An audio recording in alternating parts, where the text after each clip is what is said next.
There's a YouTube show full of fun facts you need to know. Carl rings the bell and the members show to the GMP morning show.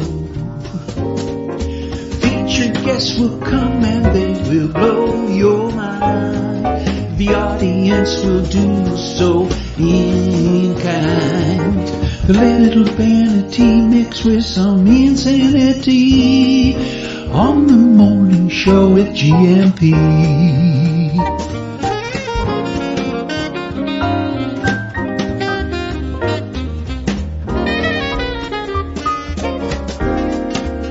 Hey, Gumpers.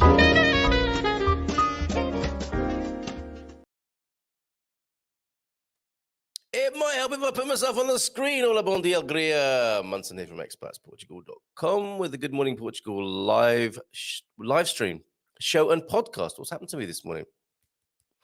How are you? Tudo bem? Como estás?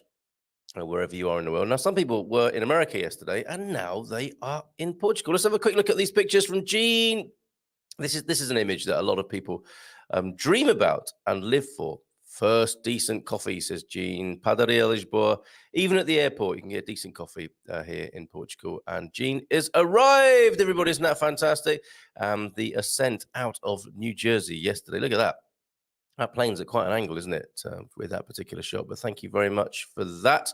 Let me just read what Jean has said to us this morning. Yeah, how's everyone doing this morning? Oh, Vitor. Message from Vitor.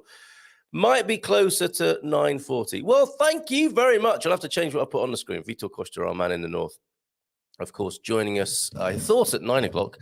He's a bit of a diva these days, making us wait. But we're talking about solar installation with him a little bit later on and anything you need to know about the north of Portugal. But anyway, back to Jean for a moment.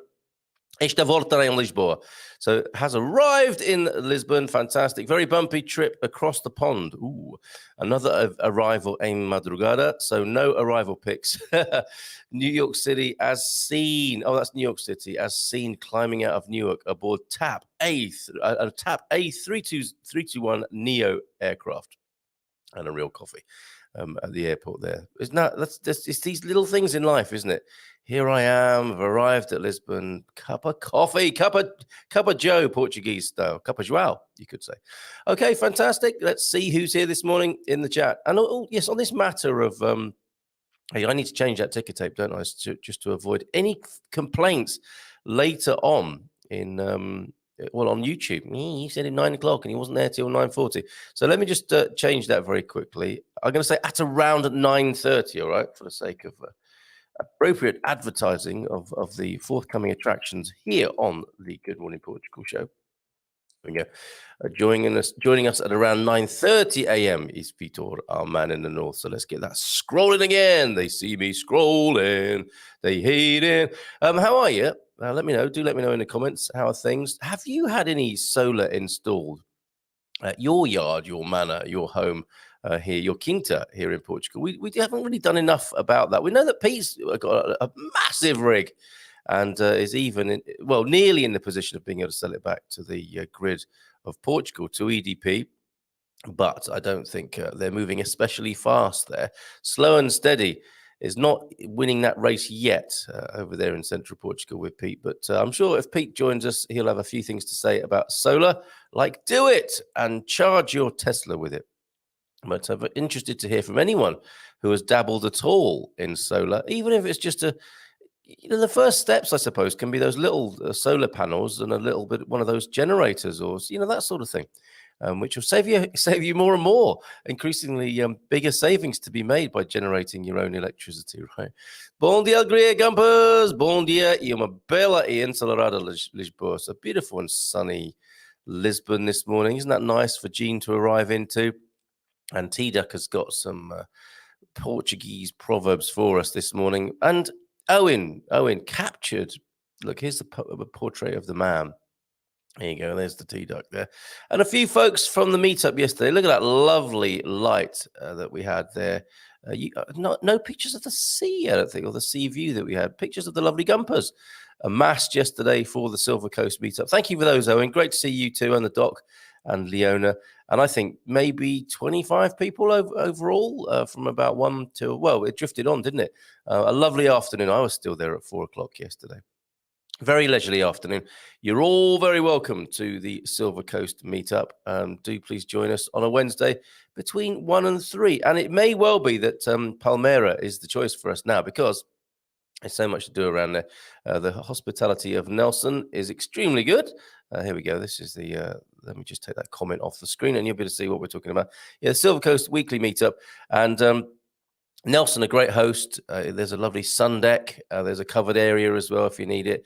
There's the green, and then there's, of course, the sea view and the beach. So we can all spill out. When there's hundreds of us, and it's like a Woodstock atmosphere, there'll be space enough for everybody. But I'm really pleased with the amount of, the numbers and the quality of people that turn up. Great to see you yesterday and meet you, Paul. Finally got to meet. Thank you for coming along. And was there anyone else new? Yes, Simone and Franz were there. From South Africa as well. So great to see you both. Thank you for coming along. And I think, many people very grateful for the opportunity to meet up. One person said, it's the first conversation I've had in English for 4 weeks or something like that, which must come as quite a nice relief after all that time. So we're glad to be hosting that and looking forward to many more. Wednesdays, 1 till 3 on the Silver Coast in San Martino de Porto. And we will wander further from where that the fruit seems to be falling near the tree at the moment when it comes to the meetup venue and location. But we'll be pushing that. I was talking to Owen yesterday about a barbecue gathering in a couple of months' time as we get deeper into the summer. So that'll be a lot of fun as well. Okay, those Portuguese proverbs then. Devagar, se vai ao longo. Slow and steady wins the race. I didn't see that. That's one of my favorite phrases, that is. I'm a very impatient person, but I do know that to be true, that slow and steady does win the race. You look back and there you are. Great stuff. Bom dia, Gumpers, from James. Feliz terça a todos. And James, thank you very much for this image that you sent in. Thank you, all you lovely correspondents sending in images, videos, pithy comments, all that sort of stuff. That's not the one, but I'm just having another look at New York there. That's great, isn't it? And this is, I think, inspired by Jean's maps comparing the landmass sizes of Portugal and the United States, respectively. Other countries are welcome to share in this way, but there you go. There's the imprint of California and all of Portugal there. Isn't that great? Thank you very much for doing that, James. Is that some of your own work there? Fantastic. And back to the Portuguese proverbs then, because I think there are a few more. Encanto, ha vida, ha esperança. While there is life, there is hope. Yes. Now, are these the universal? I think we're stumbling upon the universal collection of quotes for humanity, and then the various translations or how they're owned in each individual culture, namely Portuguese this morning. Depois, another one. Depois da tempestade vem a bonança. After the storm comes the calm. Interesting. And before the storm comes the calm as well, right? Often is the way. Olá, bom dia, todos. Amsterdam, muito frio. Talking of the calm before the storm. The calm before the storm of Matty arriving in Portugal is him waiting for his Tesla to be repaired. Not long now, Matty. And thank you for those pictures of your garden. You need to get back here and get some work done, mate, on that garden of yours. Olá, bom dia from sunny Praia de Rocha. How's everyone this morning? I got a few, got a bit of a sore throat and a runny nose here, as you can probably hear, Victoria. But apart from that, great to be hanging out. It's nice to be hanging out with the Gumpers of a morning. So yes, buoyed and feeling airy man, if I may appropriate that from another culture this morning. And great to be here in your company. How's everyone else doing? Dimitri Martin quote of the day: I used to play sports. Then I realized you can buy trophies. Now I'm good at everything. Excellent. We had a fun time at the Expat meetup yesterday. Got to hang out with friends and meet new people. It's always a pleasure. Highly recommended. There you go. Thank you very much for that testimonial there, T-Duck. How did you get on with your recordings? He brought his hairy microphone with him yesterday. And get anything good? I'm gonna get out there one day. Yes, James, come and see us. The coach to Caldas might work for you. And then get a lift from somebody, or the train, get the slower train rattler. It's no good trying to get the train from Lisbon to San Martino de Porto. It takes about 3 days. So the best thing is to get the coach, the fast, really fast, and somewhat scary coach out of Lisboa Orient, the Orient station, coach station there in the capital. And you're in Caldas in about an hour. It's terrifying, but really good. A really good service. A rapid service, that is. And then you can get the train along from Caldas to San Martino, which is a lovely little journey. That would be one way of doing it. As somebody who's not a car owner, it's doable, very doable. And the railway station of San Martino de Porto is right in the middle of town. Moaz is here. Bon dia, Carly Toro. She's busy day yesterday, wasn't it, Moaz? When you were laughing at me and struggling to read all the comments. I didn't get there in the end, did I? But thank you, everybody, for making such a busy and fun session yesterday with the doc. Bon dia. Un pouco de sol, depois tam chuva. What's that mean? A little bit of sun after the rain there for Laura P. How you doing, Laura? Moaz! James, pleased to see you. Great to see you here regularly again. So vintage. Nice to see that you're regular again as well. Sometimes the medication can cause problems with that sort of thing, can't it? Who does? Yeah, there you go. See, Mars. Who doesn't like being regular first thing in the morning? Don't we all? Good morning, and remember, it's better to have bad taste than taste bad. But hey, that's funny. One of my first thoughts this morning, Prof, was that dad joke. What does a clown taste like? They taste funny, yes, but better to have bad taste than taste bad. Hola, bon dia, Algria. Thanks for yesterday, folks. It was lovely to meet up with you. Great to see you, buddy. Any good news to report from you, buddy? And Sam Nazare, some sunshiny emojis from you, Sam. Thanks very much. Thanks very much. I just missed a whole chunk out. I could have pretended that was a glitch, but it was actually not a technical glitch. It was a Munson brain glitch there. Thank you very morning to you. Well, why not? Thank you very morning to you, Sam. More thoughts. Yesterday's conversation got me thinking, which came first, the chicken or the slug? Our chickens love slugs. And there's a time of day, the golden time of day. That could be the Faixa do Dia today by Maze, the golden time of day, beautiful track. But there is a time in the afternoon here, late afternoon, early evening, when the slugs seem to come over the wall. So they've been planning an attack all day. And it's like, okay, we're waiting for the light conditions to become appropriate. Are we ready? Is everybody ready on the east side? Check. Is everybody on? This is slugs talking to each other on walkie-talkies, by the way, in case you're wondering. Is everybody okay on the west? Yes, ready to... Okay, assume radio silence now. We're going over the top. And then they arrive. Then they start coming over the walls of the neighbor's house as if they know there's an amazing, they've got maps of all the lovely things to eat in our garden. But we will be, and the more we can remember to do this, the better. Excuse me a minute. I need to cough. There's the cough button. I told you. So they come over to get the juicy, lovely edibles that Mrs. Emma's been growing in the garden here.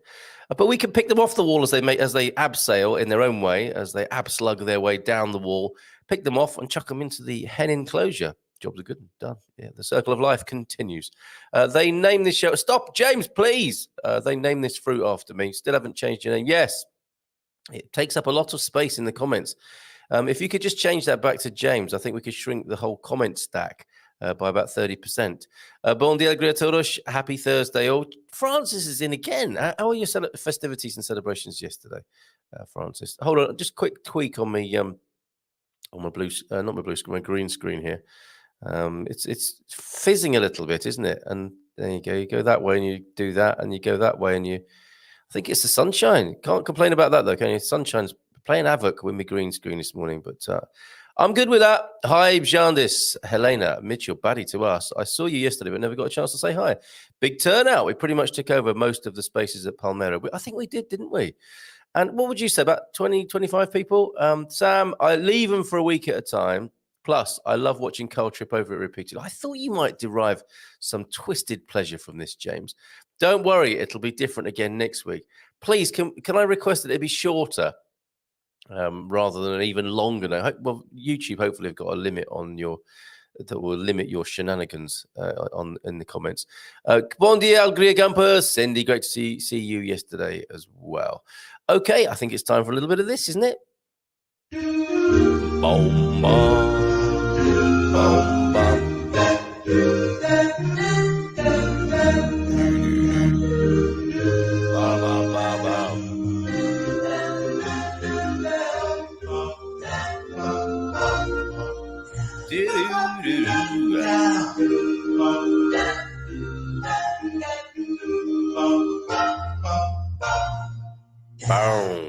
Okay, I've had a rather poor, like Lovies at the theatre get notes about the, the feedback and the reviews. I've had something. We said, what's with the long and painful intro on your show these days? That's quite rude, isn't it? And I wondered which they meant, whether they meant they didn't like the jazzy theme tune. I'm a big fan personally. Or it's the hellos and intros and us hanging out for the first half hour before the guest arrives. I wonder what they meant. I'm gonna have to probe and quiz them some more about that. But I will get back to you on that, and I might need your support in this matter. Today in Portuguese history, 74, of course. What happened in 74 in Portugal? Oh, yes, I remember. Mario Soares returns to the country, delivering a speech from the balcony of Santa Apollonia Station. What a beautiful station that is, too. Wow. I love that station. And that's where we arrived, actually, when we first traveled by train from San Martino de Porto to the capital. You come into, I think there's a number of options, but Santa Apollonia was where we got off the train. And it's like a Hitchcock station. It's so filmic and wonderful, Santa Apollonia. And there was Mario Soares, who'd been in exile in Italy and then France, returning with a rousing speech. I've got some catching up to do with what you've been sending me, Prof. The news. I didn't get a chance to look at that last night, but you've got the news, the evening news in Portugal on either the 25th or 26th of April. Amazing stuff. Thank you for your continued contributions in this matter. In the provisional government, which was formed after the revolution, Soares became Minister for Overseas Negotiations, charged with organising the independence of Portugal's overseas colonies. I thought it was Ken Dodd at first, looking at the picture, but that is, of course, Mario Soares. And what a job. This would have been an upset, wouldn't it, in geopolitical terms, in global politics. And the Americans obviously thinking, well, let's keep an eye on Portugal, see what's going on over there. I think the communists are on the rise in Portugal. And I think were they amassing or gathering strength on the Spanish side of the hills? Although, I suppose they could have done that, couldn't they? Just to keep an eye on the possible communist uprising in Portugal.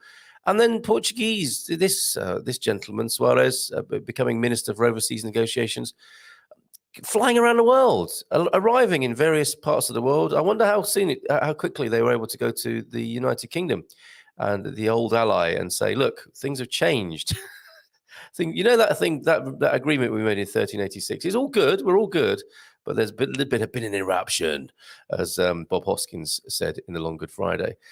Yes, I bring with me news of what's been going on in Portugal, as various politicians would have flown around the world to explain what's going on in Portugal in the days after the revolution. What's this? Another typo inside. Oh, sorry, I've got to go back to this banner now. That's pretty poor, isn't it? Attention to detail, Carl. Slow and steady wins the race, but attention to detail means that people aren't annoyed when they're seeing these things scroll across the screen. There you go. In case you noticed that, it's been put right now. Sharon's here. Thank you very much, Prof. Really appreciate that.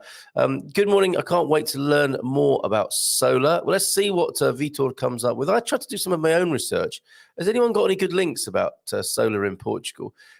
Or resources, because I know Portugal is celebrated, of course, and celebrates itself as a place that derives the bulk of its renewable energy, or its energy supply generally, from renewables. And you'll see that as you travel about the country, lots of wind turbines, lots of solar panels, and there are days when it's said most of the supply, the national supply, is coming from renewables. Which seems to be quite a good achievement for everything now, though. In the world we live in, what is it? The post-truth world, the culture war world. Everything's true and false, isn't it? As soon as you can suggest that something might be good or true, someone else can tell you why it's not, with great pleasure normally, and within a few milliseconds on a social media platform near you, an anti-social media platform near you. But if you've got some good news to share about solar, or particular questions to ask, if we can't get around to them this morning, we will make it work in progress. Where's Pete when you need him? Will E? Yes, good to see you all yesterday. The crew are in from yesterday. Good to see you, Will. Bill, I know you as Bill. And Baddy, I missed a comment from Baddy. Yes, it was a good turnout, says Baddy. We'll have to make a point of talking next time. Yes, indeed. Bill, bought a solar charger for my mobile for €20. And do you find it works well? Or is it a bit of a faff? This is the thing, isn't it? I think for renewables to really catch on, typically with human beings, we need things to be easy for and convenient for us, don't we? And I bought a solar charger. I do like to see myself as a bit of a kind of prepper homesteader. And I bought a solar panel a long time ago, a small one for charging up my phone. It's got an internal battery in it as well. And it's a blooming faff. It really is. So it's just easier to plug the phone into the mains. But, obviously, you don't say that when you're out camping because there's no mains to plug into. And any power you can get, you're happy to mess about for 5 hours trying to charge up your phone and just so you've got any power at all. But how is that, Bill? Does it work well? I'm sure they reiterate and improve these all the time, constantly. And this is the future that we're seeing develop before our very eyes. But I'm keen to know what's that? What you can name the brand and let us know what your results are like with that. Having one with a battery built in is probably a good idea, isn't it? Because the early ones didn't seem to be doing very much at all. You leave it plugged in for hours, and not very much would have changed. In fact, just turning the phone on used all the juice up that you managed to create from pointing your piece of plastic at the sunshine. Anyway, parabéns, Jean, and bem-vinda. From James to Eugene this morning. And my building in Albufeira is talking about putting solar panels, but not yet approved. Unlucky. Okay. So is that a sort of condominium approach where all of the apartment owners get together to either approve or veto such a move? Because that's going to be interesting, isn't it? You're going to get some people who definitely don't want that on the building and the cost and those who definitely do. And the ones who can say, I told you so, it wasn't going to pay back for another 300 years, etc. Interested to know people's actual experiences of this as it's shaping up in front of our eyes, as I say. I sit on the balcony and pretend that I am a solar panel. We are all solar panels, T-Duck, aren't we?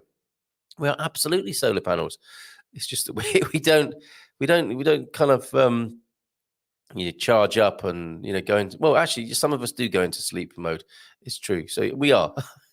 Let's leave it there. Suarez became the most notable Portuguese politician of the post-revolutionary period, becoming prime minister and president on several occasions. Wow. Need to know more about this gentleman, I think, Prof, and I'm sure we will over the coming weeks and months. Palmeira is a great place. They make good fries and GNTs. What else could you want? Good to know. Because I do like Samar as well, the other establishment in San Martin de Porto, but it is a ceramic floored establishment with chairs like in all Portuguese cafes. The sound after a while, the hubbub, because we are quite a noisy bunch. The hubbub can get to people after a while, so it is nice to be outside as well to diffuse the sound that we create. Hola, Laura, ¿cómo estás? From Victoria. Lovely pictures. You both sent pictures to me when you met each other. It was really lovely to see both sides of the story, as it were. I'm not sure if you're happy for me to share those on the screen. We can do that with your permission. Baldilocks is in a little bit late this morning, Baldilocks, although still 8:40. Good attendance from you. Solid attendance, Bon dia Gumpers from the Baldilocks. And is this Tuesday? No, it's Thursday today, Maxine. Or are you asking if the get together happens on a Tuesday? The Silver Coast meetup happens on a Wednesday, always Wednesday between 1 and 3. Today is Thursday, in case you're wondering, and I'm not sure why you're asking that. Have you been asleep for 2 days? Maybe possible, isn't it? Sorry. Piece of solar panel on my tongue there. Yes, tonight, talking of it being Thursday, comfortable living in a Portuguese house is tonight's webinar. If you would like to know what you're up against when purchasing property, or if you've got an older Portuguese house and you'd like to know what to do with it, if you're feeling a bit of a problem with either heat or cold, or pests, or damp, tune in tonight. Thomas Malloy will have, I'm sure, a marvelous presentation for you. To help you when it comes to comfortable living in an older Portuguese house. So there you go. And of course, yes, really looking forward to talking to Philomena tonight for the Premium Plus gang, our weekly call at 9. Philomena will be there, VIP, Q&A, all those questions you wanted to ask about language and culture, but were afraid or embarrassed to. Nice intimate group in which that can be possible. Tonight, no. I was searching for a visual to show the housemates. There you go. for California and Portugal. That's the reason then for generating that graphic or even borrowing it from the internet. Olá, Vic, tudo bem? Muito ocupado para organizar o gala em Itália. An Italian gala happening in the Algarve. Tell us more. Espero que vemo-nos outra vez. A vez. For muito prazer conhecer. We will meet for sure in June again. May we travel? Okay, yes. It is started. Is it started? From my PC, not. I think this is refresh, Laura. You were getting some tech support there, wondering if the show had started or not. And I talked about this with Buddy. The conversation that goes on before the show is really, really good, isn't it? And I wondered if there's anything else we can do for you, or are you just happy chatting there? We could start a Twitter Spaces, and you can actually chat with each other before and after the show. Wouldn't that be exciting? And of course, you can use the forum, expatsportugal.com/community, to take matters that would otherwise be disposable in the YouTube chat. I think it does replay, doesn't it, in the YouTube chat if people watch it later on. But if there's something important in there, you could cut and paste it into the forum so it can be kept forever, and it would be a little bit easier to find. But maybe just happy chatting, hanging out in the mornings, having a coffee together before the show starts at 8:30. Good morning, Gumper, says Darren. Discussing nodes and crypto while waiting for Vito. Yeah, and we were having a little bit of a to and fro, weren't we, Prof. Eusebio, about NFTs and cryptos and stuff. I don't quite share your mistrust and negativity about crypto. I think whatever you think of Bitcoin and all those currencies, and I do accept your criticism of them. I think you might be throwing the baby out with the bathwater. You can't eat Bitcoin, but you can eat paper and coins, can't you? And sometimes there's even some nutritional value of gold and silver, but not so much these days in coins, right? But they're methods of exchange, aren't they? And they are a convenience for us. But more importantly, what's always struck me with cryptocurrency is the blockchain upon which it's based, which I think could be an amazing contribution to the way humans democratically organize themselves and connect with each other. I don't know if you've watched, there's a really good documentary about the blockchain. I'll search it out and send it to you, Prof, because I think there may be a baby in bathwater thing here. And clearly, like with all things that humans invent, they are prone to the nastier side of humanity and human nature taking over, the worst side of human nature, exploiting just about every good and new thing that comes along, of course, printing press, wheel, fire, internet, they all come along, don't they? And they all can be an amazing gift to humanity. And then lo and behold, it gets used by a minority against the majority. Funny that, isn't it? Circle of life again. But I think just in the way that the internet, people criticize the internet, and there was a technological barrier, wasn't there? Mentally, there was a mental barrier of, I don't know how it works, I don't trust it.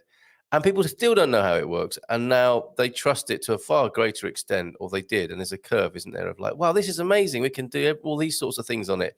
And oh no, nefarious fellow human beings are now exploiting it for their own purposes against us.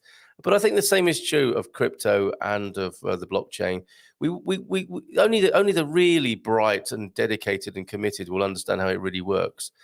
But the rest of us will adopt it anyway. And that's what happened with the internet, wasn't it? It's like, it made funny noises, didn't it, at the beginning?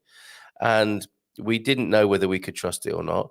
And the benefits slowly became apparent such that we didn't need to know how it worked. We just started using it. And I think that'll be the case with the digital currencies and with the blockchain. We won't know how it works, but we will see in our own practical life experience that it does work in many ways, and it will be adopted. I think that's my guess about crypto, blockchain, and digital currencies. Yes, I can't wait to get back to Portugal, even if I might need a week to get my garden sorted. Oh, and I will need the help of some people to offload the trailer. I got my washing machine and fridge on it. I have moved fridges and washing machines alone with a sack truck. Do you have a sack truck, Matty? Every man should have a sack truck.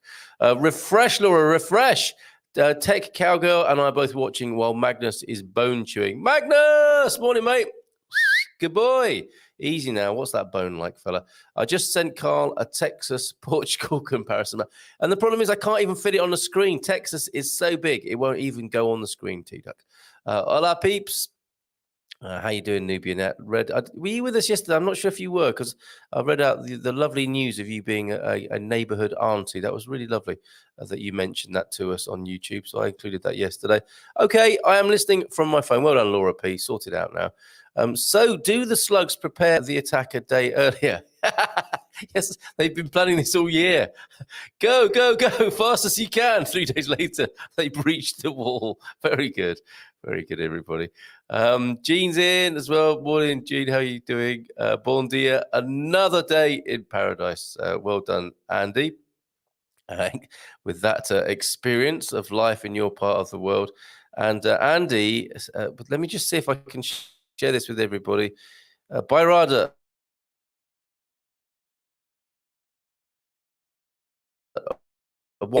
Oh, yes, of course, the Velodrome. The National Cycling Centre is in Anadia, isn't it? Looks like it's moved to a bigger venue. I'm going to have to download that, aren't I, and share that with everybody. And that is, so you've gone to a bigger venue, the sports hall, near the football ground and cinema teatro in Anadia. So for €2, you've got a big wine glass and a neck bag to hold it in while you stuff your pie hole. Excuse me. We consume gallons of free plonk and nibbles under the guise of sophisticated wine connoisseurs. There is a posh private area where us plebs didn't venture, but I'm sure Andy would put his hand in his pocket, follow his principles, and hobnob with the hoi polloi of the wine industry. That's fantastic. And you also sent in this beautiful picture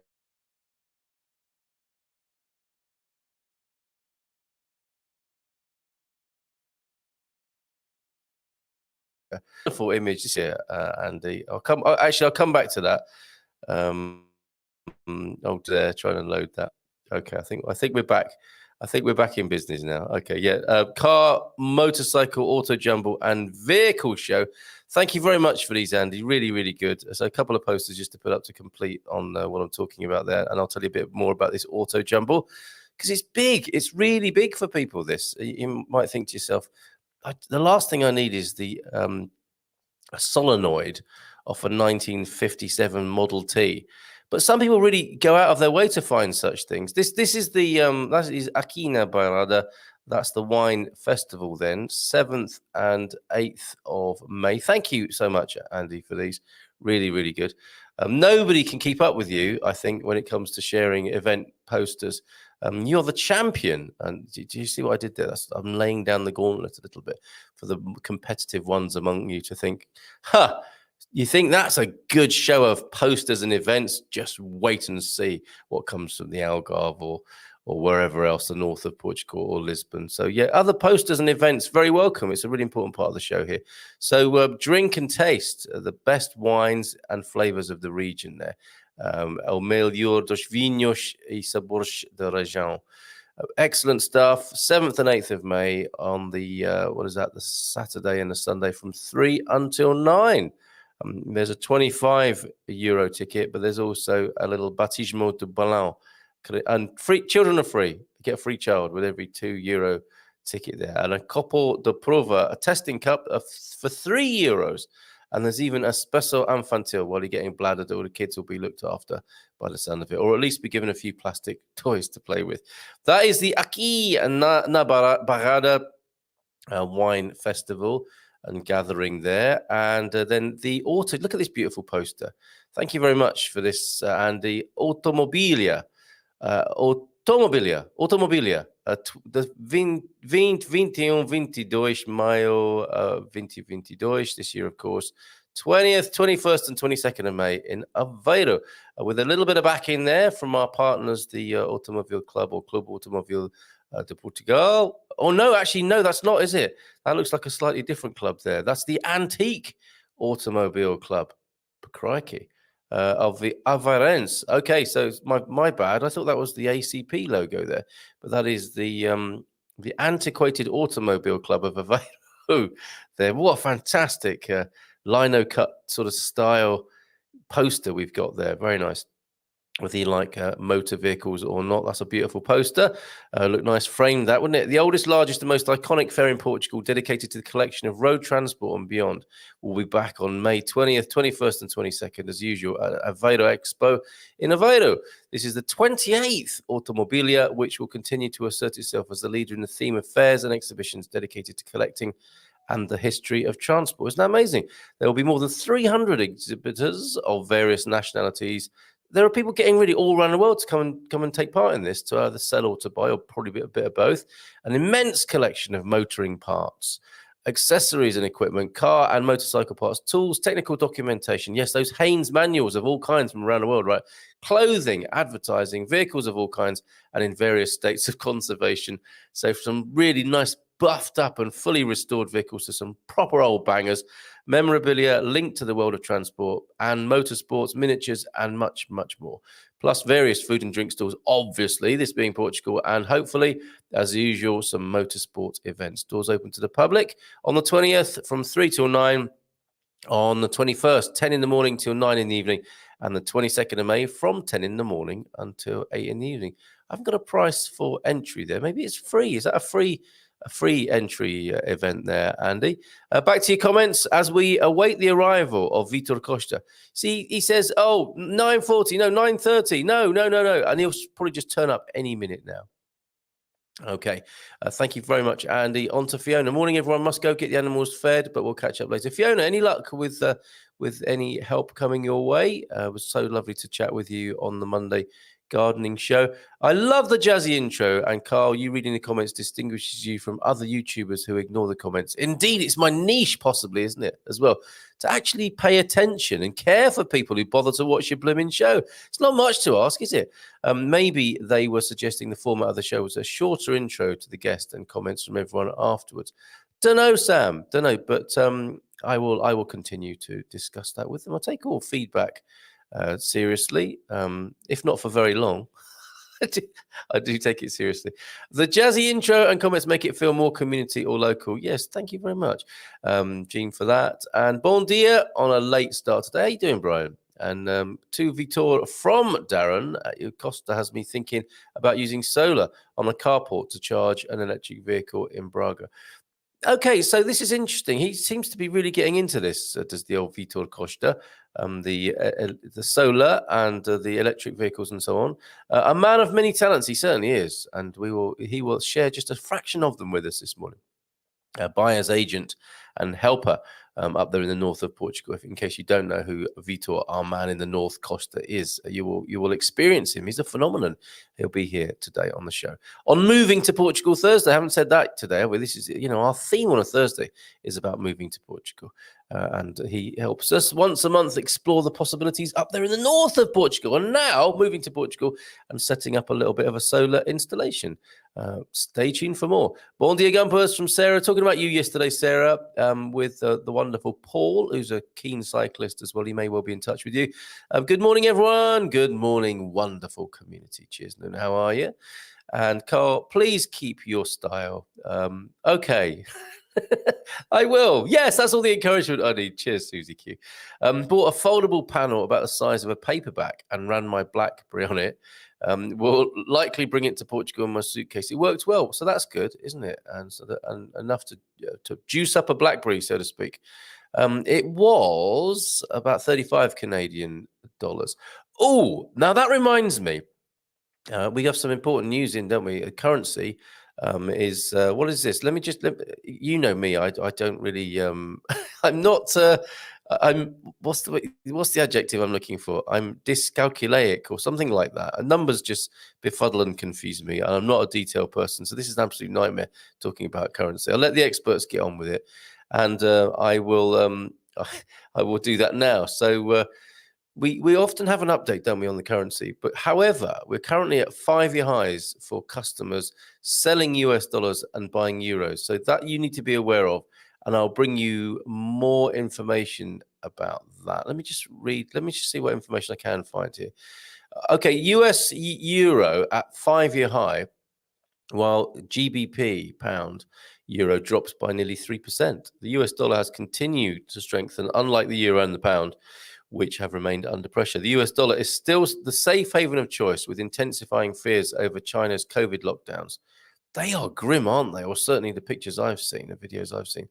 And its impact on the global supply chains causing more concerns for economic growth. Investors are still seeking refuge in safe havens such as the US dollar, making it a great time to purchase your euros. The war in Ukraine continues with no signs of a resolution, with fresh news that Putin will turn off the gas to Poland and Bulgaria. That's if they weren't going to pay in rubles, wasn't it? The euro is coming under more pressure. Economic data, well, that's the euro's loss is the dollar's gain at the moment. Economic data appears to be taking a back seat to these current affairs. The ECB policymaker Martin Kazaks stated his preference to raise interest rates in July after the asset purchase program ends. However, this appeared to have little effect on the euro. Meanwhile, the US dollar may see further support from a Fed rate hike in May. So if you want to get into that, if you're moving to, I mean, that's where the advantage is, isn't it? As I understand it anyway. If you've got dollars and you want to buy euros because you're buying a house here or your future is in euros, now is a good time. It's bittersweet, isn't it? It's bittersweet. You can have your own little sense of Musk mandate of Elon Musk, and as you trade and exploit the various currencies. But pragmatically, practically, common sense. At the moment, if you're needing to buy euros, you might think now is a good time to do that. This is not financial advice. No one on this earth should take financial advice from me, but go chat with Spartan FX, spartanfx.co.uk if you want to change your dollars into euros. Well, at least get a quote and find out from them what you're dealing with at the moment, which I believe, and it sounds like from what I've just read, is an extremely good situation to be in at the moment for those holding the dollars and wanting to buy euros if you're going to be moving this way and spending euros. Morning all from Chris. How you doing, Chris? Where are you now? And Laura P. Yes, of course you can show them, at least for me, but I think the nice Vic as well. Yeah, show the pics, Carl. Show the pics. Do it. Good morning to you, Darren from Baldylocks, and Kathy. Bon dia, everyone. Has anyone mentioned the like button? We haven't. Not a single person. Kathy, we like this. You're fairly new to the community, but you never forget your what you've taken on board as your reminder to everybody to not just mention the like button, but give it a smash. Give it a smash right now. Don't send me any bills for repairing your computer. So maybe gentle fondling is better ultimately, isn't it? Who doesn't like a gentle fondle first thing in the morning? Finally, headed to the US to see family next week for my birthday. Oh, Victoria, I hope you can stay in touch in some way. And we're not allowed to wish you a happy birthday in advance here in Portugal. So we will hope that you stay in touch in some way and have a super trip back to the United States. The Twitter space is a good idea. Yeah, I was listening. I tuned into one. It's a funny old thing, isn't it? It's quite a new idea, really, to be able to eavesdrop into a conversation. It's like walking into the back of a Zoom call, isn't it? But there are no pictures and you can speak if you want to. It's a conversation rather than a webinar or a lecture. Very good. So we may, okay, Moaz, I'll look into that. Anybody had any luck getting solar panels approved in a historic district? Any advice on the topic? Gratefully received. Yeah, those granite solar panels are rubbish, aren't they? And it's quite a contrast, isn't it, to have the photovoltaic there in a historic part of the town. Is that 85% money back scheme extended again through May on solar and doors, etc.? What's that, Andy? I don't really know about that. Can you give us more information? I know that the EDP deal, people, when they read the small print, weren't too keen. It took a long time. They're in it for the money, aren't they, EDP? I think we know that much about them now. So they're not exactly going to be coming from their environmental agenda and the goodness of their hearts to make sure everyone's got a solar panel so they can save money. I don't think EDP work like that. You can totally live on crypto. You just have to find a way to convert to and from fiat. TCG's wage was replaced by crypto. Wow, Take Cargo is paid in crypto. So to answer the question then that people have been asking, well, what can you actually do with it? There you go. You can do a lot. That's just going to continue, isn't it, Darren? I've just fondled the like button. Well done, Moaz, hence the smile on your face there. Maria Suarez travelled to London at the invitation of the Labour Party in July 73. Ahead of the revolution then. During the visit, he holds talks with a Labour Party delegation, which included Harold Wilson and James Callaghan. Wow. It's going to be Tuesday, but Algarve celebration happening this weekend. Lisbon on Tuesday, Philadelphia on Wednesday. Wow, what a lovely week ahead for you, Victoria. Lovely birthday week. Now we know we can't trust the internet, but we use it anyway. Yeah, indeed. And I suppose it's, that's quite a broad statement there, isn't it? Certainly our view of it has changed, isn't it? Like it does with everything and all of our inventions, Stephen.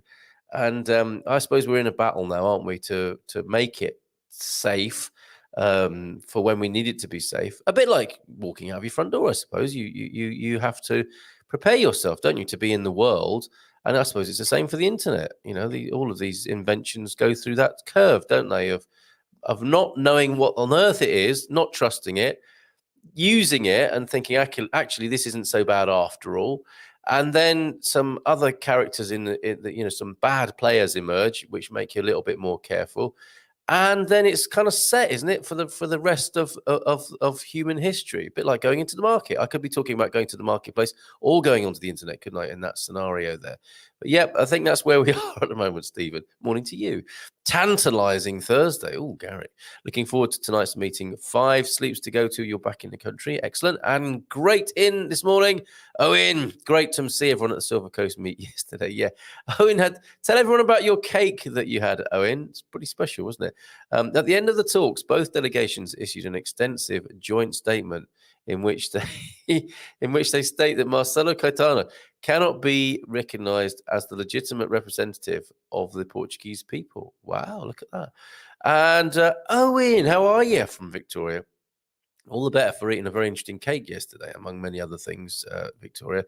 I could identify modern modem connection speed by sound. I was an early internet. Wow, that is pretty specialist, isn't it? I was an early internet adopter. Magnus just heard you. He's saying hi and wagging his tail and grrring. Yes, my mate Magnus. How you doing, Magnus? I was going to say my favorite Canadian dog, thinking he is the only Canadian dog I know, but that's not true. I think Taxi is technically a Canadian dog, right? Tech Cowgirl, people are using Apple Pay and Google Pay already, and there's crypto credit and debit cards already. It'll be easy for the average person. Yes, even for you average people, crypto will become something meaningful to you soon, I'm sure. Cryptos give a nice alternative to traditional finance. They certainly do, don't they? And would you agree with me, Tech Cowboy and Tech Cowgirl, the promise of the blockchain? I've said this before, and this is perhaps a slightly strange and laterally thought out comment. And I know that's not like me at all to make right now, but it is moving to Portugal Thursday. And of course, as we have it at the moment, here's an idea for you. As we have it at the moment, nation states are what create nationality, aren't they? So you might be an American and you might be moving to Portugal, hoping to become a Portuguese resident and then possibly a Portuguese citizen. And then even some people are thinking, right, I'm leaving America forever. I'm going to get rid of my citizenship. And you move around like that. And citizenship is based on geography, isn't it? And nation states, and where if you haven't moved to become a citizen, it's where you were born. Okay, so if you're moving from America to Portugal, you're born in America possibly, and that was your assumed and immediate citizenship. Now, with the blockchain, it is possible, and I think this could well happen in time to come. And you'll remember this Thursday morning, the 28th of April, 2022, when Munson said, how about citizenship not being a geographical matter, but perhaps being more of an ideological and commercial matter? And nation states could bid for people's citizenship or citizenry. And you could be anywhere, because I know it's a strange thought, isn't it? It's a little bit John Lennon here this morning, but you're born where you're born. You've got to be born somewhere, haven't you? Physically, you've got to pop out, so to speak, and be born somewhere. And it's only a tradition, isn't it? The nation state of the landmass onto which you're born then claims you as a citizen, and we just accept that, don't we? But it is possible. It's technically possible, and the blockchain could empower this system, whereby let's say the Portuguese government it becomes really progressive and radical technologically, and says, okay, we're going to give people Portuguese citizenship, regardless of whether they live here or not. It will be a package of benefits that will be recognised around the world. And it'll be a citizenship, and they'll pay us some tax. We'll come to a deal. There'll be a package of citizenship, whereby there's a subscription or a contribution to be able to be called part of this nation. And then what happens thereafter? You see, this is the incredible thing, isn't it? It's not what happens so much in the beginning of a good idea. It's what people then do with it. I wonder what Vitor has to say about this, because he's it's all right. Go do what you're going to do. You don't have to go. He just got out of his seat and he heard me mention his name and sat back down again. No problem, Vitor. Do what you have to do. I'm just sharing a big idea with people here. So your citizenship could transcend where you're born or where you're moved to. You could be a subscriber to a nation state, and then nation states would have to up their game, wouldn't they? They would say, we will give these benefits to people wherever they are in the world, and we would be free to be where we were anywhere in the world, possibly. I know that sounds a little bit far-fetched at the moment, but it's we are sovereign, aren't we? We're born free. Born free. We are born free, and then what do? We kind of we just assume, don't we, because we're born somewhere, that we belong to that nation state, and all of this is up for grabs. Possibly, isn't it, at the moment? We can rethink that. Sorry if that's a bit of a mind bender this morning, but I'm sure Vitor knows what I'm talking about. Are you ready to join us, Vitor? Do you want to give me a nod if you are, or are there other things you have to do? He's giving me a thumbs up. Giving me a thumbs up. Oh no, the camera's blurry. Oh my god. Okay, can we replay this? Or is it steamed up? Can we edit this? Yeah, we can edit this. Don't worry. We're not live. It's fine. We'll just do it all in post-production, mate. Okay, good. Let me just wipe my nose or something before we... Yes, maybe wipe the camera as well, but maybe not with the same piece of paper. Oh, there we go. You've come in. You've come into that worked. It did work. How are you this morning? That's great. We're doing fantastic, actually. After we're done here, we're going to shoot a big episode with Bob and Viv, so stay tuned. Oh, excellent. You're making them almost like the Kardashians of Northern Portugal, aren't you, Bob and Viv? Not sure how to feel about that. I'm sure they don't know how to feel about that either. Okay, but a lifestyle program possibly with Bob and Viv there. Sounds fantastic. Are you on location with that this morning, or is it going to be shot in one of the beautiful? It's going to be on location. We're going to shoot Ponte Lima. One of my friends is bringing a drone, so we're going to get some aerial shots and everything. It's going to be no way. Wow. Okay. If I might just resolve then what I was talking about, and I don't know if you and I have had a conversation. It's one of these sort of late night conversations where we're discussing the very idea of citizenship here on Moving to Portugal Thursday, and no disrespect at all to the idea of wanting to move to Portugal and become a citizen. In this time in history, it's a really good idea to do that.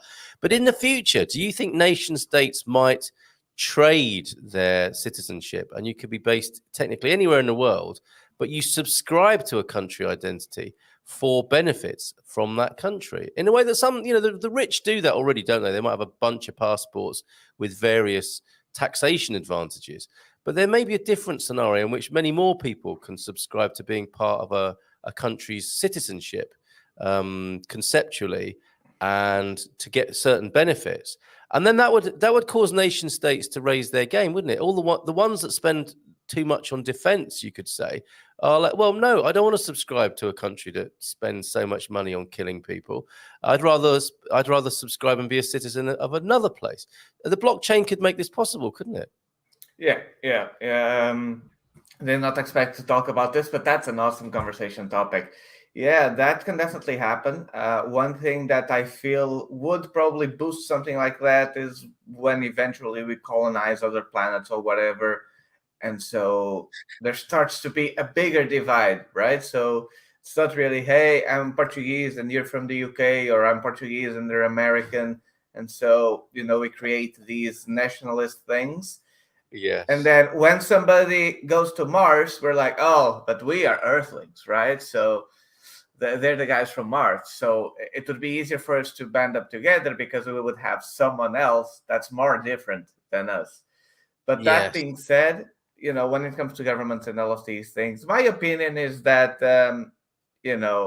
there's someone or something controlling almost everyone. And so one way or another, we're living in a giant puppet show. So the more information gets spread around, the more people are able to see what's going on.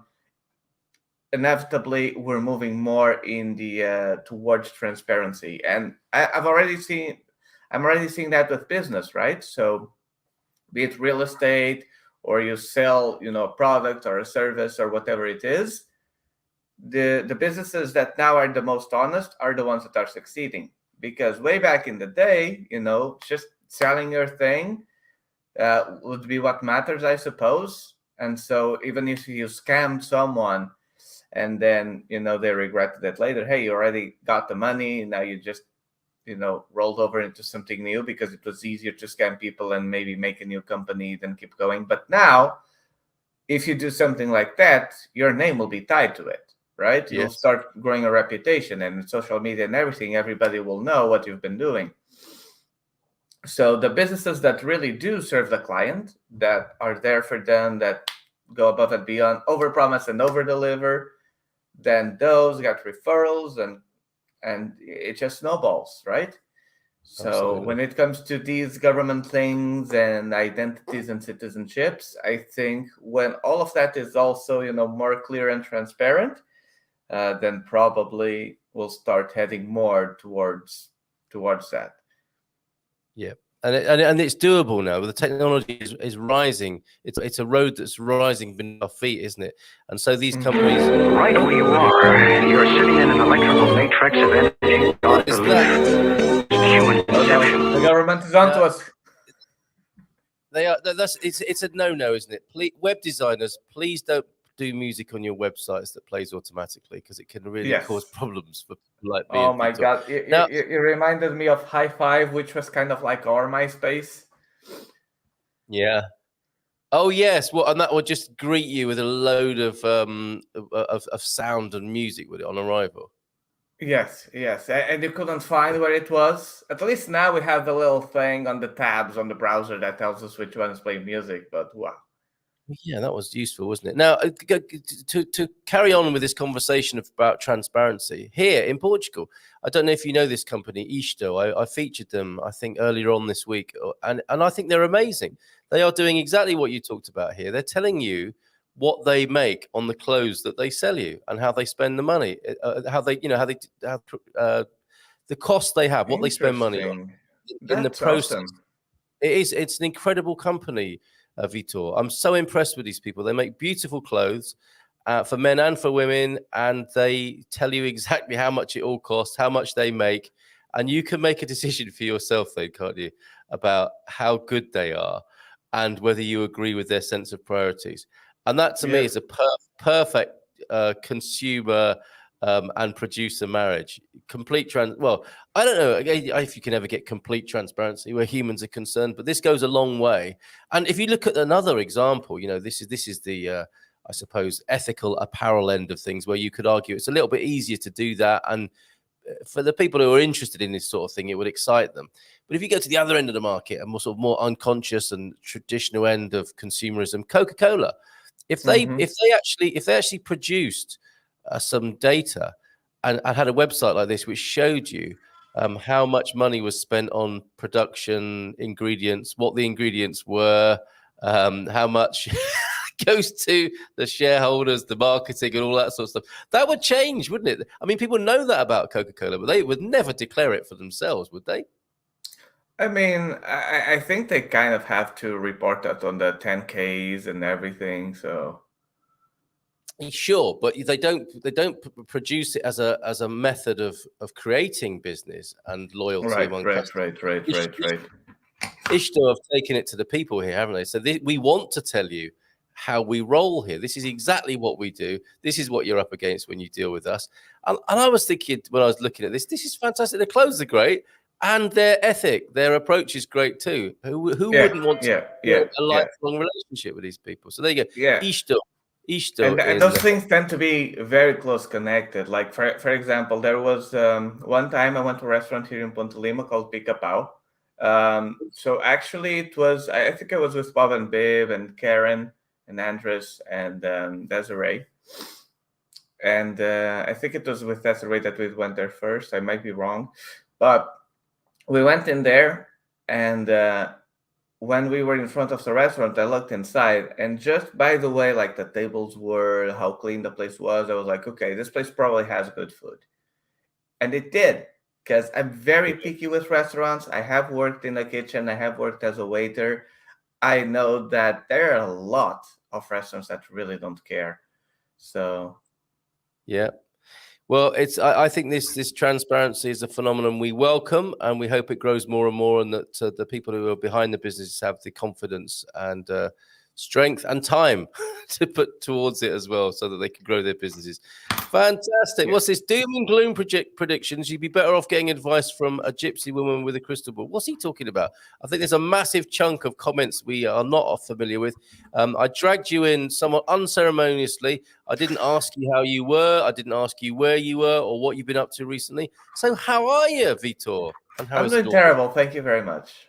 Excellent. Well, I'm glad we've got that out of the way. So what's Just kidding. what's new in the north of Portugal then, my friend? Well, our business is really expanded all of a sudden. Here I was thinking I would be like a one-man show, or maybe have the wife help here and there, and then all of a sudden we got 3 friends who just, hey, let's do this, and we're just blowing up. We're going to start a new brand, new company name, and yeah, as I said, the show today, it's going to be an actual production. It's not just going to be, what I've been doing recently. So I'm very excited to see where this is going. Wow. Okay. Well, I'm so And glad to hear that. Yeah. I've secured a radio interview on Tuesday With with Radio Wonders de Lima. It's the Ponte de Lima radio station. that's fantastic. So they've called you in to talk about this phenomenon of what of. I mean, what the business you've just described. What's actually blowing up? The help that people need in moving to the north of Portugal. Does that sort of nail it? So yeah, I still focus on helping people, find a home here, but we are developing packages and the system to help out with everything. So we're going to basically divide clients into 3 steps, right? I want to move to Portugal. It's someone who either hasn't started the process or has started the process but still needs, I don't know, a home or some things, right? And we have a segment for that. Yeah. I'm arriving in Portugal. So we get their house ready, maybe have a list of groceries that they usually eat or drink, so that we can stock the fridge. And when they arrive, we make their bed so they can arrive here, eat and drink something, go to rest if they had a long flight and they're tired. I'm already in Portugal. What now? We are going to organize events, maybe tracks throughout the mountains and stuff. We're going to make partnerships with other businesses. Maybe like, I don't know, let's go to a restaurant. So you guys order. We already spoke with the owners. So we're going to give them like a tip at the end for the extra time. You are going to do the ordering. Of course, we tell you like how to say it in Portuguese. And to also help people with Portuguese getting integrated with the community. And so we want to have something available for everyone, not just people who want to buy a house here, because that's kind of how I started, but also people who are here, right? Yes. And to help them a bit extra. And I think we were doing some research, and it feels like, and absolutely no offense intended here, it feels like most services aimed towards expats relocating here, most of them are not from a local, from someone who is actually Portuguese. Yeah. Which I perfectly understand. Like you probably went through a lot of struggles and hardships moving here. So you're like, hey, I don't want other people to go through the same. So I'm going to help them. Right. Totally understand. Yeah. And this is an evolution, isn't it? Because I, for a long time, I don't think Portuguese people have completely understood what a treasure they have to share with the world. And I think this is part of that evolution, isn't it? And you're absolutely right. Isn't it lovely that you would get a welcome from Portuguese people? Yeah. And so for somebody like Daniel here, I've made it to Portugal to look for a 12-month rental for my D7. I'm in Soajo for a few days. This is just wants to meet up specifically with Rebel Mama, and a trip to the Roman baths. What a bohemian you are! But Daniel's the sort of person who you might be able to help, right? Yes, I've been speaking with Daniel for quite a while. We almost had a deal done, but there were some uncertainties there, and Daniel decided it might be a better idea to reconsider. But a good, for instance, there, this is basically you can help anyone if they're interested in the north of Portugal at whichever part of the journey they're on. From their So first. actually, on Daniel's case, the property we're almost closing on was close to Serra da Estrela. Oh, very nice, very nice. In Belmonte. We featured some lovely photos just recently.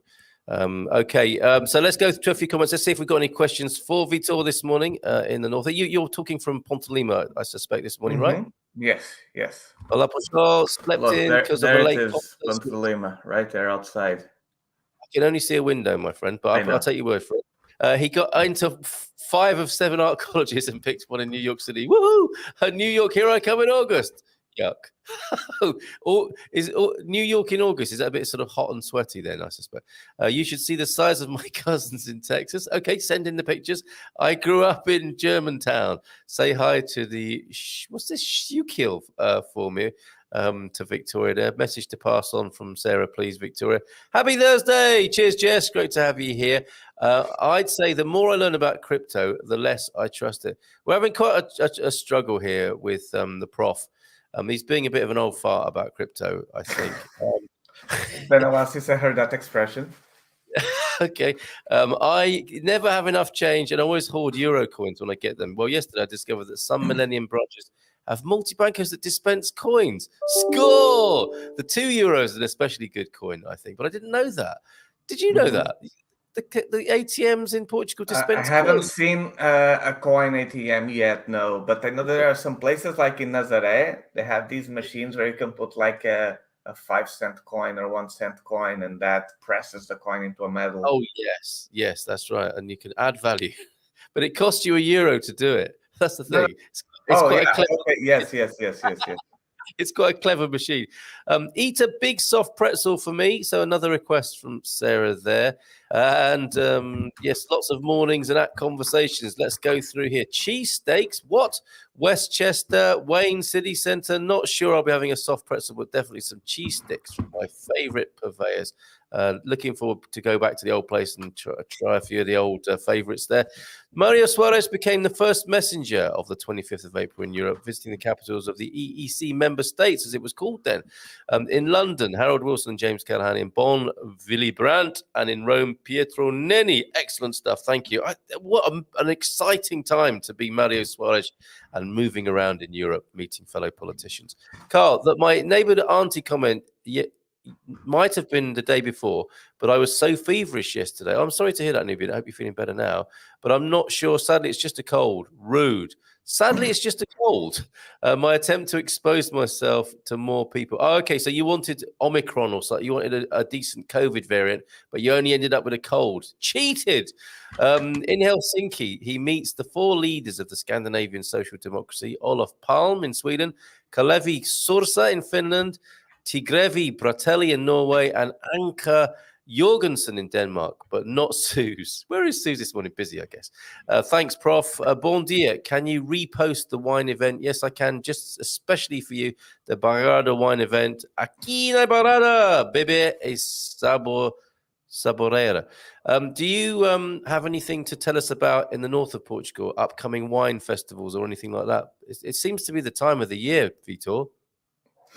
As for wine festivals, there's none that come to my mind, but I can say that this weekend in Barcelos is going to be Festa das Cruzes, which is the yearly event of the city. Okay, what can people expect if they go to Barcelos this weekend? So lots of food, lots of markets and tents. You have rides, you have roller coasters, you have merry-go-rounds, you have Ferris wheels there, and you have events, you have music.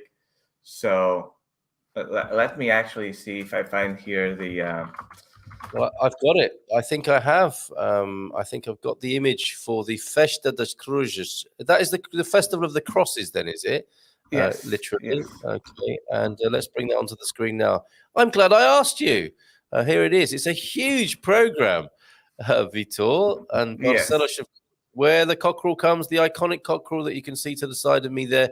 And this is their very full program from the 29th, starting Mhm. tomorrow.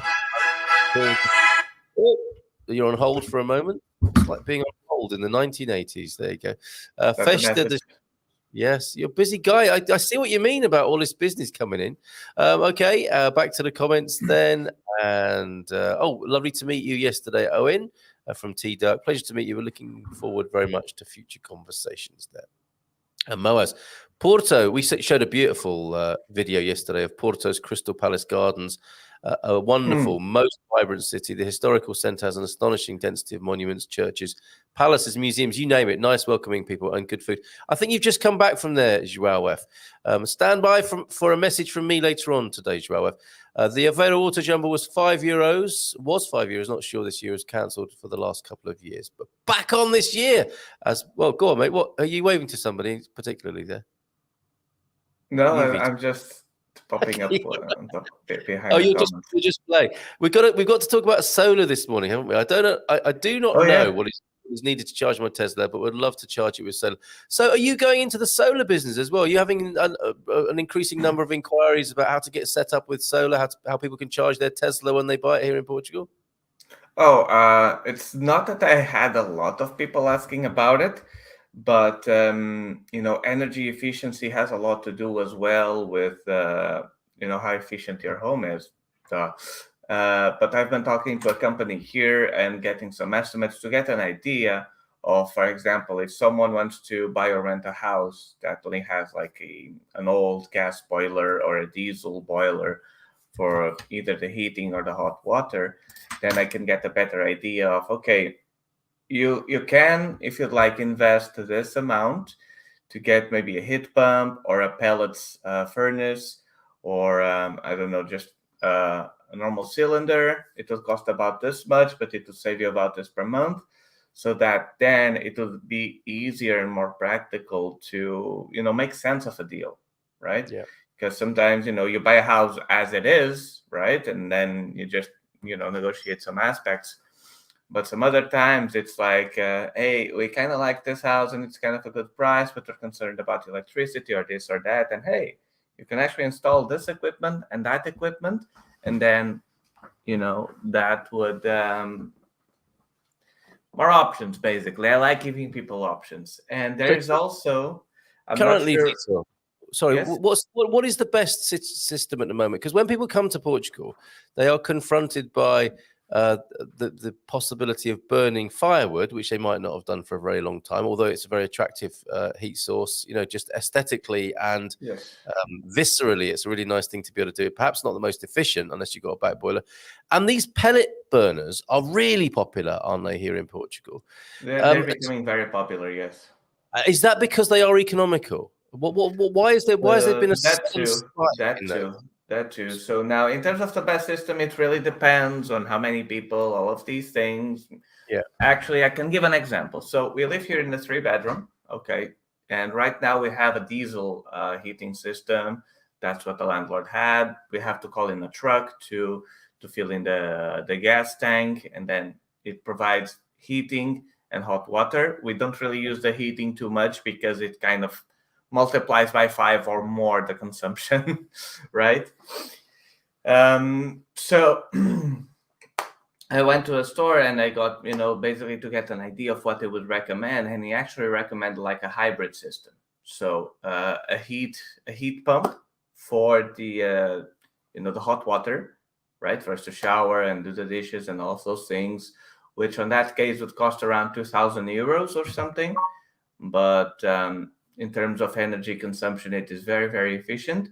And for the heating, he would recommend like a pellet system, a pellet furnace. The best one they had there was like €4,500, I believe. And it would consume perhaps, I don't know, 400 or to 500 kilos of pellets.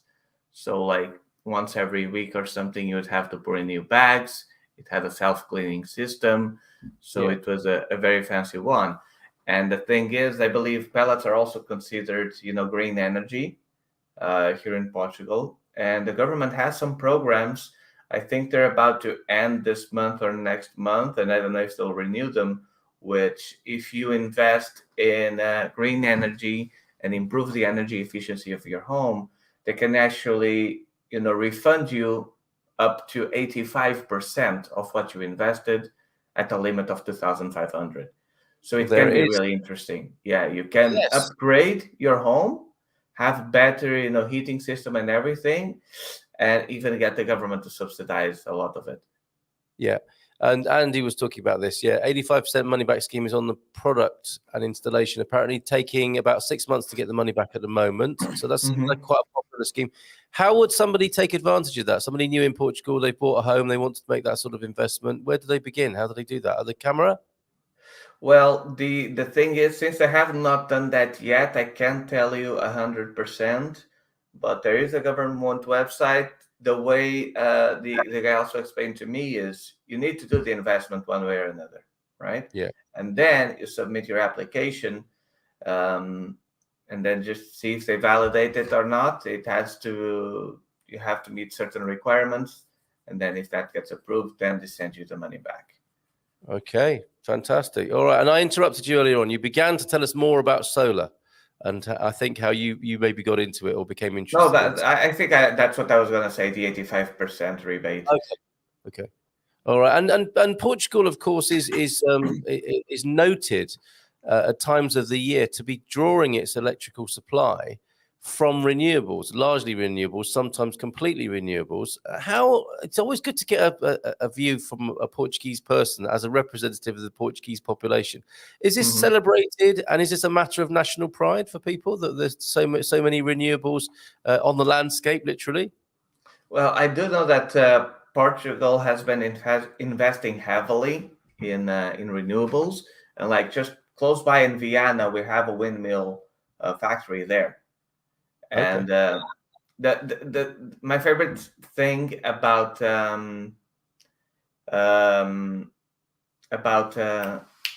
windmills, those windmills that generate electricity, is that they always look far smaller than what they really are. Yes. Yeah. Have you ever been at the bottom of one of them? They're extraordinary. They really Like, are. real If you close. get the chance to drive up to the top of the mountain or the ridge and see them, they are extraordinary things, aren't they? It's quite a humbling experience to be next to one of those. Yeah, absolutely. They're absolutely gigantic, and you see them a lot, everywhere around Portugal. At least here in the north, you look at mountains, you see some Mercedes symbols spinning, right? Subliminal advertising from Mercedes there. Oh, erotic novel entry. He woke late this Thursday morning and a strong compulsion to reach down and press the like button. Well, get on with it. Do it. We are back in Lisbon for about 2 weeks, says Chris. We went to a meetup yesterday in our favourite Lisbon park, Jardim da Estrela. Oh, was that with Josh and Kaylee? Excellent. I had an excellent Francesinha in a little local restaurant. Off to a good start back in Lisbon there. Fantastic. Just like the great potential of radio and television becoming a huge opportunity to generate revenue and advertising.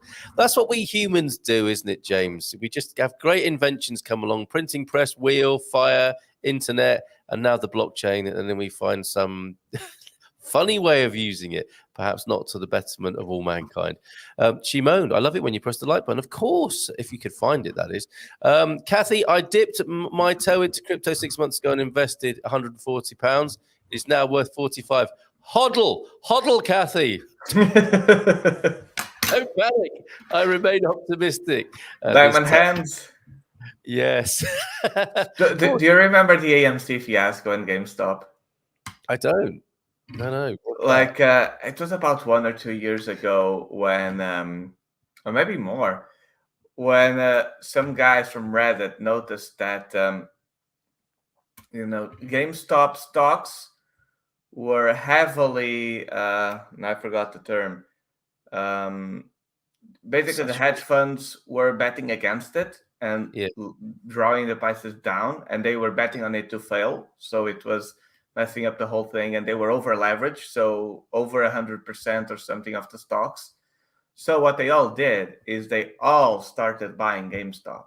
I And do even remember though this. GameStop was worth like $13 or whatever, it reached the hundreds all of a sudden. And so back then they would have the joke called diamond hands, like hold it, don't sell it.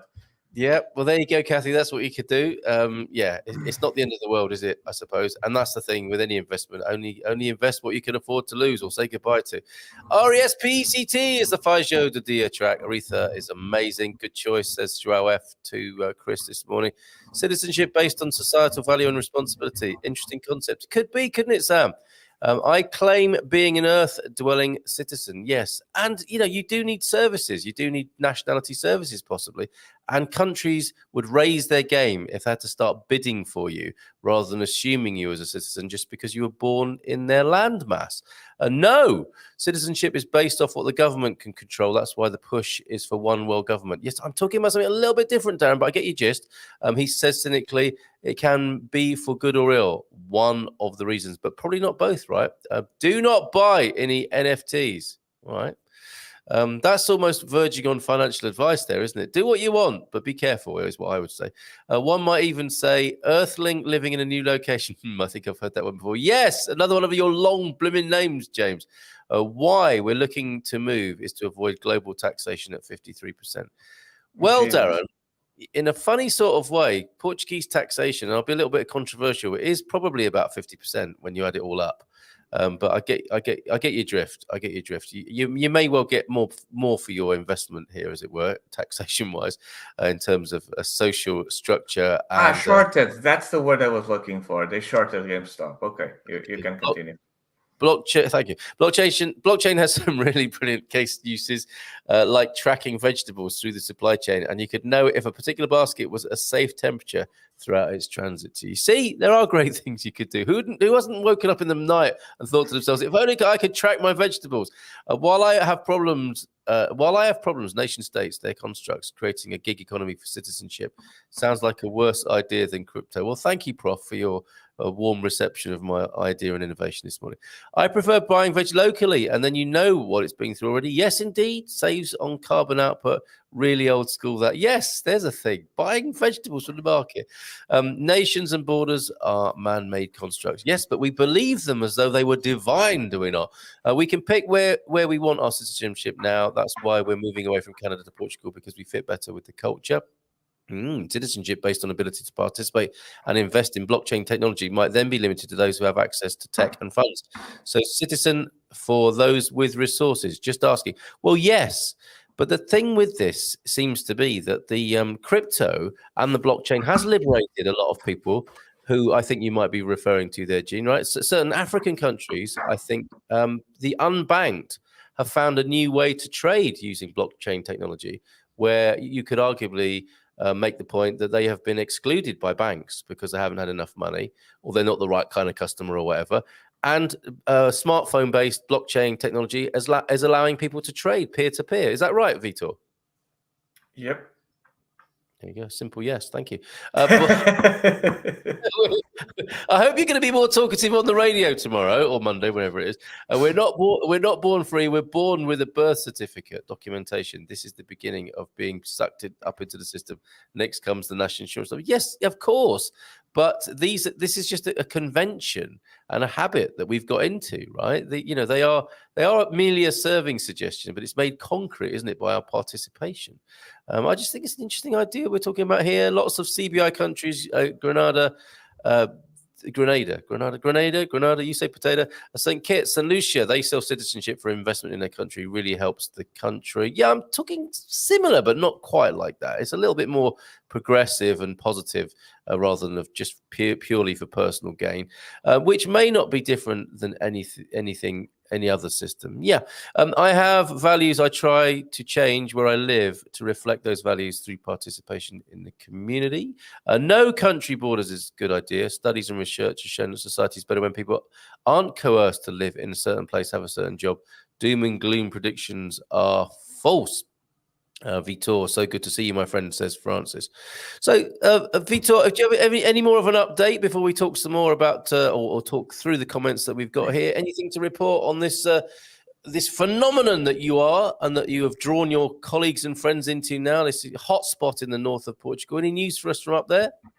Sure. I don't think I mentioned, but the show on Tuesday will be at 5:30 p.m. And Okay, I that's think you posted on the the link radio there. show. Okay, But that's I will put that in again into the comments so that people can catch you on Portuguese radio and polish up their Portuguese skills while they're about it. Yes. That's So your just local to radio station, is it? That's the local sorry, radio station. That's your Yes. local Yes. commercial radio Yes. station in Ponte Lima. Okay, there you go. Yes, So there he is. Montelima. Yeah. And just to add a little bit to the crypto and NFT thing, I really do feel like it is going to be our future. And when I talk about NFTs, I mean more the technology than those monkey pictures or whatever. Because those things, those kinds of NFTs. I do believe that the vast majority of them, at least 98%, are more the hype thing and get rich quick money schemes, which a lot of people are being made very well off doing that. But ultimately, NFTs are starting to slowly transition into functionality, right? So an NFT basically means it's something that is not fungible, not like alterable, not manipulatable, right? So for example, if you're playing World of Warcraft and I don't know, you lose gold or whatever, or you lose a sacred item, like an admin or a mod can go into the game and just transfer 5,000 gold to your account because, hey, there you go, it's a gift, right? Just create it out of nowhere and add it to your account. But with crypto and NFTs, you can't do that. You either transfer it from something that already exists, or you have to create it through some sort of work, like mining and whatever. And some of these topics I have more to study on. But for instance, when it comes to NFTs, so my team, when we are signing like a contract, you can actually be in America or the UK or whatever, and I can send you the link for you to sign. And those digital documents that you sign, those are essentially NFTs because they are on the blockchain. They have their signature verification, and that is where I see the future heading. Like having things more decentralized, make them quicker, make them more affordable, make them faster. Oh, that's a synonym of quicker. But yeah, that's where we're going. And the thing about crypto, but particularly things like Bitcoin, I'm more bullish on that because, okay, yeah, something can happen. I do trust the technology, but even if I have some uncertainties about them, I have a lot more uncertainties about the government and the big banks because those I know that they can just do whatever they want, right? Yeah. And we could see that, like, I don't know how many trillions were printed, like, in the last 1 or 2 years, like over 40%, I believe, of all U.S. dollars in circulation were just created out of thin air. And the thing most people don't realize, and this is actually what they call the invisible taxation, which is inflation. So the value of the money you have goes lower the more they print without you even spending it. But the thing most people don't realize is that if they print $1 trillion, that actually means 9 trillion back into the economy because the banks can lend it 9 times, right? Yes. So for instance, if you go to your bank, let's say all of the banks are at zero, it's just starting. You go to your bank, you have $1,000 or 1,000 euros, you deposit them, and okay, thank you very much. Then I go to your bank. Hello, I would like to have a loan. They can lend up to 90% of what clients deposit. So out of your 1,000 euros, they can lend me 900. I get the 900 as a loan, and then I go and deposit it to my bank. So now, out of 1,000 euros that exist, that are real, we created 1,900 that we both have, but don't really exist. And then someone goes to my bank, asks for a loan. They can lend 810 euros. Then they go to their bank and deposit it. Then someone gets a loan.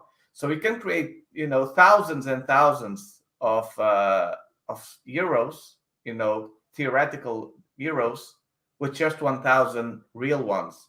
And that is why if everybody tries to go to the bank and withdraw their money, which is called a run on the banks, it would burst because there would not be enough money for all of that.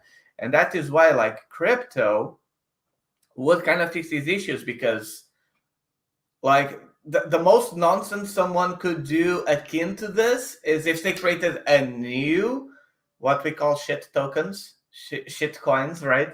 Sorry the term. But for example, Dogecoin, that is considered a shit coin. Like, you can buy it, it can go up and down in value, and Musk, has been playing around with it. But we all know that at any point in time, they can decide, hey, you know what? Let's add 1 quadrillion more coins total that this can be done. So it's not hard coded. While Bitcoin can only ever have a total of 21 million. So, but that could be a conversation for another topic. But this is really interesting. And actually, my friends also told me that at the moment, and I guess it never occurred to me, Portugal does not tax you on crypto. That's right. That's right. For now. So at least it can be another big attraction for many people. Too true. And before we move away from this whole area, which seems to include Elon Musk, because he's never far away from anything, and we've been talking about this over the last few days, Vitor, about the purchase of Twitter. And I need for this meme to fit the screen, I need to take all the other furniture off the screen for just one moment. Okay, I sent another one to WhatsApp. Look at this. The politicians spend 54 trillion of your money. Yes. Whereas we've got Elon Musk spending 44 billion of his own money, billion, not trillion, and then we say to him, why didn't you solve all the world's problems? It looks like the other characters there are getting let off the hook a little bit, doesn't it? Interesting. Yeah. And he probably just secured financing, so he probably did. He didn't even have that money. I would be surprised if he had a few millions in his bank accounts, to be honest. All right, mate. I think we need to talk a little bit more about energy and solar, which we've neglected to do because we've been massive. Just show them me my send. Just show them me my send to WhatsApp. All right. This may crash the show, but I've got some. That one is my favorite so far. Look at this. Congratulations, man. Super happy to hear you're getting recognised. Just bathe in the glory there while I download this meme that you've sent to me. Is there? Okay, bringing it onto the screen for you now. What's all this about then? Have I frozen you up there, Vitor? No, you're back again. Vitor has lots of personality. Congrats on your expansion. Oh no, thank you. Hold on a minute.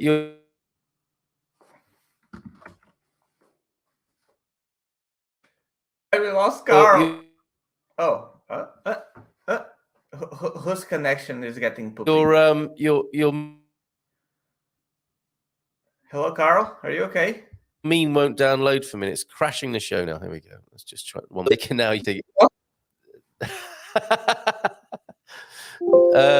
Hold on a minute. I think I can come back and make a final climactic contribution to the show here. Although we've got a few more solar and energy questions to answer. Oh my goodness, this is proving very difficult. Let's just get rid of that one. And let's bring on the one that you sent me so that we can enjoy it in its full glory, Vitor. There you go. That's what you wanted on the screen there, mate. This one. You can read it if you like. Elon Musk just gave $44 billion to the former owners of Twitter that they can now use to end hunger, disease, poverty, war, and injustice. Which will they do first? It's very clever, that, isn't it? And I wonder if they will or not, or will they just disappear into the woodwork and breathe a massive sigh of relief after all that Twitter. We're just going to solve it because that's the thing I always don't get. So whenever somebody's spending, I don't know, billions or trillions, and they complain that they should have spent it elsewhere, like that money is not disappearing. It's going to someone else. So why doesn't that other person that also did occur to me? Criticism? Yes, indeed. Choose your own adventure. Very cool. I don't know what that refers to, but it sounds like a good idea anyway. Solar question. Look, This was, after all, the theme of the show. Are we selling power back, or are selling power back to the grid schemes worth it, or too much of a headache? So should you plan to be just right or overproduce? The EDP system, first of all, Vitor, I don't think it was received very favorably, was it? Where they would help you set up your own solar system with the idea of getting paid to send some of it back to them? So, as I understand it now, there are kind of two systems you can have. You can have like a solar array that you sell energy to the power company, or you could have one for like consumption or something like that. But I can give you some numbers. There is one home that we were checking for a client, and they have some solar panels. And for that property, it was a big home. They used to spend about 150 euros in electricity every month. They got the solar panels, and now their monthly bill would be around 110 with the payment for the panels included, which was like 56 euros or something like that. So it is a big reduction on consumption. Okay, good. Question for Vitor. Are power walls a thing yet in Portugal? Can you hook them to a decent PV system? Thinking EV car charged with solar. Does that make any sense to you? I'm not sure what a power wall is. I'm guessing it is probably something to charge an electrical vehicle, but yeah, they're becoming more and more popular, particularly in newer buildings. Yeah, a lot of them either have with those already installed or with a system for you to easily install one of them. Okay. But if you mean publicly, then yes, you have them everywhere now, even in malls. All right. Bye. Had to go. Very interesting. We'll finish it later. Yes, there were a number of themes and not necessarily the one advertised this morning. We will return to solar for sure. Let's see what we could do this morning. And then we will perhaps have to make a solar special between us and your new production team there, Vitor. Make a solar plexus. Make a solar plexus. Very good. Carl Monson, Rockets, those great things. Little fuel height, very efficient. Yes, very good. And borders, languages, and culture define a country at the most basic level. They do, but again, I would say just a serving suggestion. Sometimes taken a little too seriously. I watch YouTube channels where people buy a ruin which have more woodworm and rot than wood.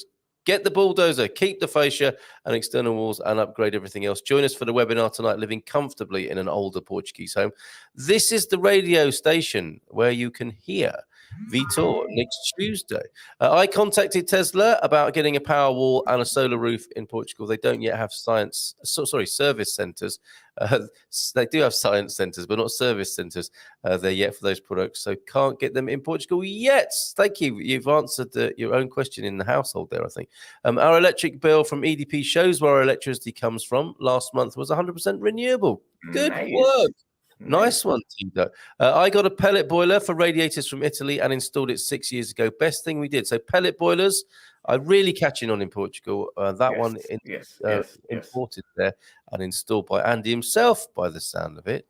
Okay, shorting. Yes, that's what the word you were looking for, weren't you? And GameStop broke Robinhood. It was an awesome thing when that happened. Air source heat pumps. Very good idea, Vitor. Do you know anything about these things? I think you mean. Oh yes. Yes, that is exactly the ones. Yes, they draw basically also the heat from the environment, so they actually can cool off the place where they are. So they're usually kept outside. Yeah, here's another thing about I suppose the revolution when it comes to crypto and the blockchain.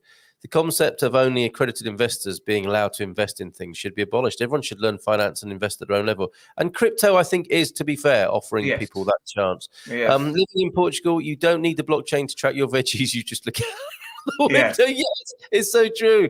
It is sad that you might even think that I may have anything against immigrants. I apologize to everyone in this community. No, it's fine. It's fine. I had my eye on that conversation. I think that's just something that's gone off in a strange direction, and we don't think that at all, my friend.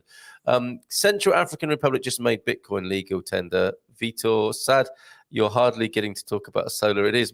I think what we have to do here is make a promise to return, Vitor, and do a little bit of a solar special. Probably extend it to renewables, because we have been massively distracted this morning. It's not like us at all in this community. No, I didn't mean that, says Real Bubba to you, Ralph. No harm done here. I know mine wasn't written. Well, honestly, you haven't. It's a complicated subject, of course, and one that we can barely manage while we're trying to talk about solar whilst not talking about solar, getting massively distracted by Bitcoin, blockchain, and Elon Musk again. The US borders aren't shifting. They were destroyed. Oh, my goodness. We have taken quite a turn this morning. Good Compass, don't forget to fondle that like button before you go. And I'm not quite sure what happened here. We certainly didn't get to talk much about solar, but as I said, we will put that right. Carl's machine is having a stroke. Not a fondle of the like button either. Not that kind of stroke. A new solar tech improves efficiency up to 40%. But is it in the hands of the people yet? We need to know, and we want to. Oh, currently less than 20%. So work in progress for us all. Get your batteries, get rid of your old appliances. Remember, your fridge is on 24 hours a day. It was all a bit random this morning, isn't it? Grid tied, standalone. Grid tied can be subsidized, but frequently aren't worth it. I don't know what that is. Grid tied solar arrays didn't work out well. So for a friend of ours in Alberta, he reported a non-tied system would have been more financially profitable for him and serve his energy needs better. Oh, grid tied, non-tied, as in selling back into the system. I don't know. Intuitively, it feels right to be independent and maybe serve your local community rather than a massive big grid and a massive energy corporation. Why not do it for the local village? I would love to have a ridge blade on my roof. It would create a mass of power. Again, it's not like me at all, is it, Andrew, this morning? Okay, have to do this. Vitor, as a final, I don't know, that brings some sense of completion to this morning's free-for-all, this potpourri of content this morning. Oh, and look, Vitor, absolutely. Do you Okay, so your contact details then, Vitor. Let's just run off as though nothing ever happened this morning and that we didn't get to talk much about solar and that we promised that we will. And we will do that in time to come. But how do people get in touch with you, Vitor, if they want you to work for them? In this instance, as a buyer's agent for a house purchase in Porto, how to do that? So let me just erase everybody's memories first. Okay, there we go. You can go to thevitorcosta.com. So you have all of my contact details, and you can even click the button to schedule a meeting with me directly on my calendar. The website, that's right there. And so the way I was working, and we're talking about the service and all of these things, when it comes to real estate agents, particularly the buyer side, I think our job is, changing a lot. Like when a client comes to me, for example, Michelle, she's thinking about buying a home in Porto. I almost bet she already looked at dozens, if not hundreds of homes already, right? So when they talk to us, they already know a lot more about the market probably than we do because they've seen so many more properties that interest them for that niche. So what I'm focused on doing now is you either, already know the homes you'd like, or I help you decide that. And then I focus on, getting the documentation you'll need, negotiating with the other agent or with the owner, making sure everything is in order, finding some service that would help you maybe on your new home or get estimates or this or that. And that's also kind of like the packages that we're developing, right? It's not just, hey, I have homes to sell, and then we just go in there. Okay, they're asking this, so let's go 20,000 lower so that they go 15 higher, and then we go 10 lower. And then, we just meet halfway. Like that to me doesn't make sense. So there has to be something else, and I want to make sure that wherever in the country it is, like if it's too far away, of course I'll find a referral, right? If it is for me to sell the home instead of help you buy it, I would prefer probably someone more local. But if you want to buy it, then my range is a bit broader. Okay. All right, there you go. The vitorcosta.com to get in touch with Vitor and to get his help. A couple more comments. Get your solar panels. Get your solar panels, girls. Quality cable, MC4 connectors. There's been so much specialist nomenclature this morning, hasn't there? Controller, batteries, inverter, and someone like me to fit it for you. Okay, well, now you tell us. Is that Simon there? Get in touch with me, mate. We need to obviously get you on the show. Would love to see another show on renewables with an expert who is specific to energy. So would I. And Vitor, after the memory wipe, Men in Black reference, you need to tell the story of what has happened and what to avoid in our personal lives. We haven't got time for that. You're on your own now. And excellent. Yes, sounds good, Vitor.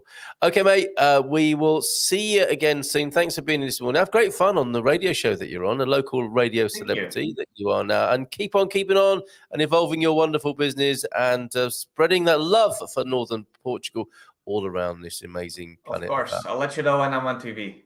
All right, mate. Have a great day. We'll be here with Mia tomorrow. Anything you wanted to ask about the language and the culture with Mia Ejmerej. Learn European Portuguese with us tomorrow. Ciao, ciao.